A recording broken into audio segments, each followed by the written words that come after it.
Shelby Grompovin. Date filed October 4th, 2024, 3:46 p.m. Incident date Friday, October 4th, 2024, 2 p.m. Report. A regular library user, public library owner, came to the circulation desk to say he had almost been hit by a car when crossing from his parking spot. He was visibly flustered and stated his heart was racing and asked us, myself, Sid Kaufman, and Zoe Dollar, if we had a camera that could see the crosswalk. Sid told him. She was unsure if it caught that area, but that our cameras weren't accessible to the public. He went on to say that they were public access, that a lawyer would want the footage if we, the library, were contacted, and that we should have a camera to capture that so we weren't liable. He also asked what the speed limit was, and we said we were unsure because it was a parking lot. He stated that it was a driver in a truck and that he'd waited for the driver to get out so he could say something, but the driver wouldn't get out.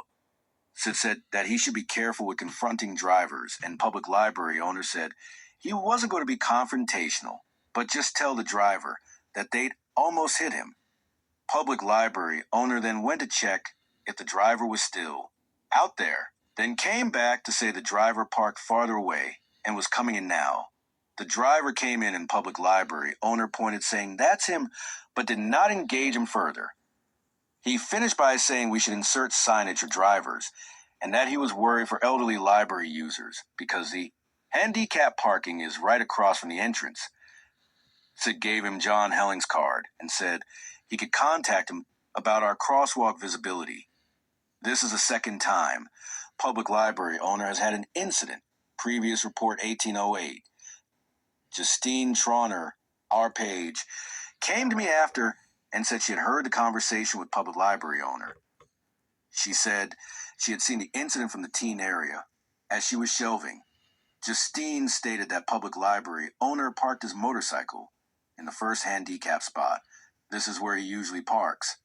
Then crossed on the crosswalk without looking up to see if any cars were coming. Yes, indeed. And you notice there was a letter there attached at the end was a witness statement of where I parked my motorcycle due to the way that I pull through the first and second spot and make a quick right-hand turn and end up in the third spot or the fourth spot, whichever one is open. So there's that.